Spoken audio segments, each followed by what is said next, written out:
6월 14일 말씀 묵상하겠습니다. 함께 기도하겠습니다. 하나님 감사합니다. 우리를 용서하시고 우리를 너그럽게 대해주시고 우리를 참아주셔서 감사합니다. 우리를 향한 긍휼로 말미암아 우리에게 구원의 길을 열어주셔서 감사합니다. 하나님, 우리가 주님께서 주신 그 구원의 은혜에 오늘도 감사하며 감격하며 살아가는 저희가 되게 하여 주시옵소서. 감사드리며 예수님 이름으로 기도했습니다. 아멘. 오늘의 말씀은 로마서 9장 19절부터 29절까지의 말씀입니다. 말씀을 함께 살펴보시기 전에 개인적으로 말씀을 꼭 읽으시고 묵상하는 시간 가지시기 바랍니다. 9장 19절입니다.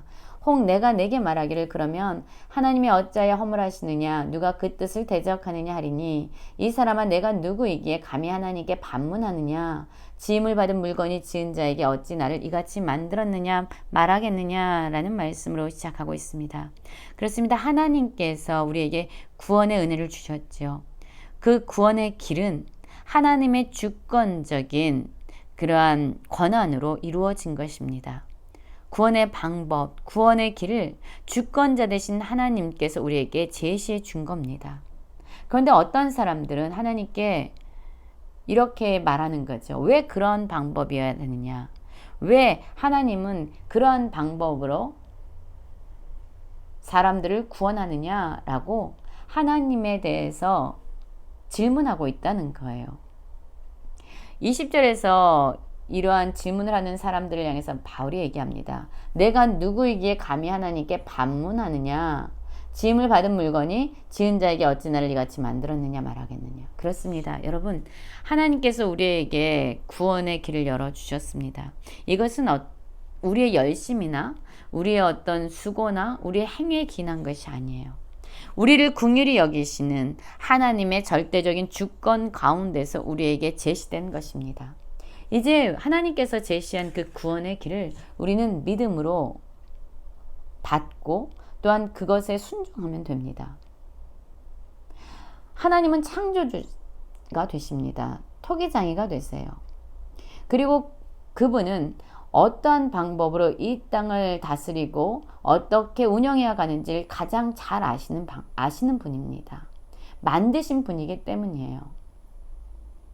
그래서 진흙 한 덩어리는 귀 쓸 물건을 만들기도 하고 또 하나를 가지고는 천이 쓸 그릇을 만드는 그 권한은요. 전적으로 토기장에 있는 것처럼 하나님께서 어떠한 방식으로 어떠한 길로 구원의 역사를 이루어 가실지 결정하는 분은 하나님 자신입니다. 그런데 그 하나님은 어떠한 분이시냐면요. 우리를 멸망시키기 위한 하나님이 아니에요. 우리는 어제 말씀 속에서도요. 9장 16절인가요? 긍휼히 여기신 하나님으로 말미암았다라고 얘기해요. 이 구원이요. 하나님이 어떠한 분이라고요? 긍휼히 여기시는 분이에요.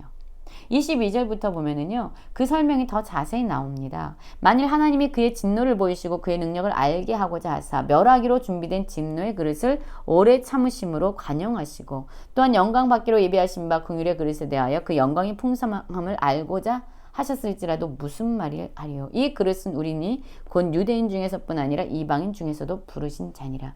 여러분 그렇습니다. 하나님은요. 정말로 멸망당해야 마땅한 자들 죄로 인해서 멸망당해야 하는 그러한 사람들에게조차 긍휼을 베푸시는 분입니다. 오래 참으시고요. 또한 간용을 베풀어 주시는 분입니다.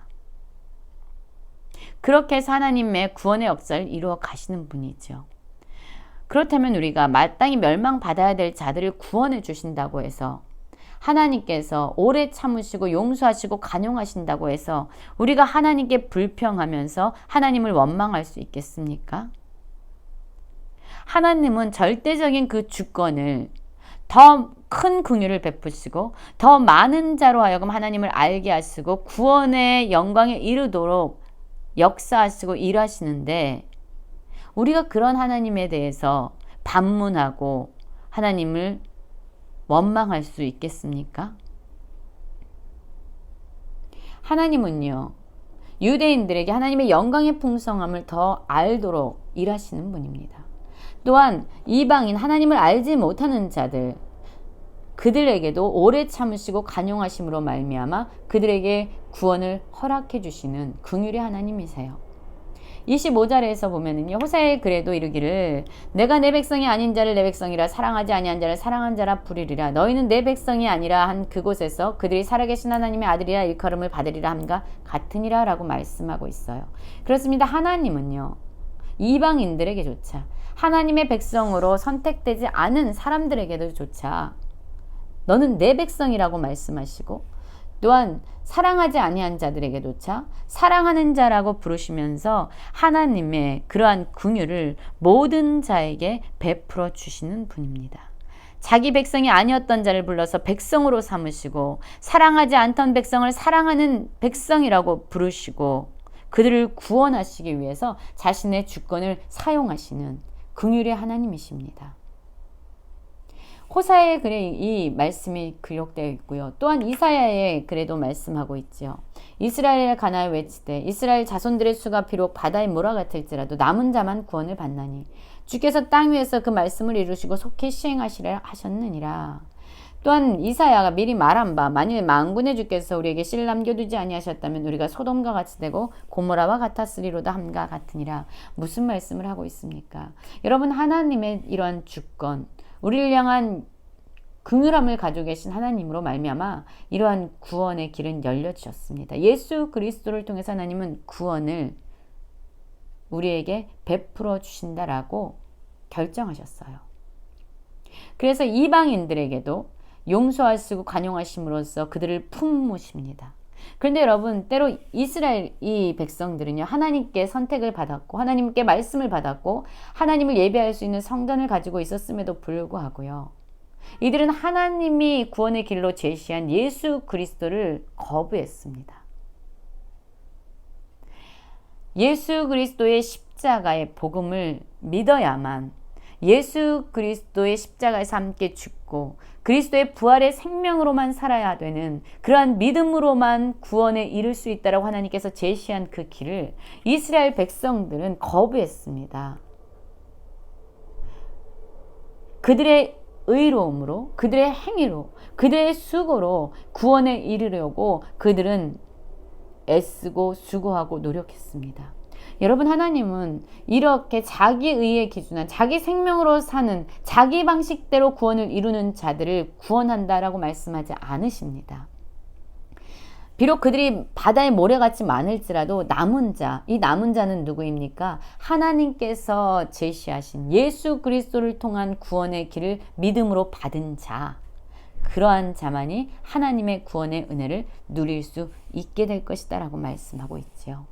그렇습니다, 여러분. 하나님은 예수 그리스도를 통해서 우리에게 구원의 길을 열어주셨습니다. 이것은 우리에게서 비롯된 것이 아니라 우리를 긍휼히 여기신 하나님으로부터, 주권자 되시고 창조자 되신 하나님으로부터 말미암은 것입니다. 이제 우리는 하나님께서 우리에게 주신 그 복음, 예수 그리스도의 십자가의 복음을 믿음으로써 구원에 이룰 수 있습니다. 그래서 모든 자들이 하나님의 구원의 은혜를 누리도록, 그 구원의 영광에 이르도록 하나님께서는 모든 자들에게 구원의 길을 열어놓으신 거죠. 이제 우리의 행함이 아니라, 우리의 의가 아니라, 우리의 방식이 아니라 하나님께서 제시한 그 구원의 길, 예수 그리스도를 믿음으로 말미암아 구원의 은혜를 누리는 모든 성도님들 되시길 간절히 기도합니다.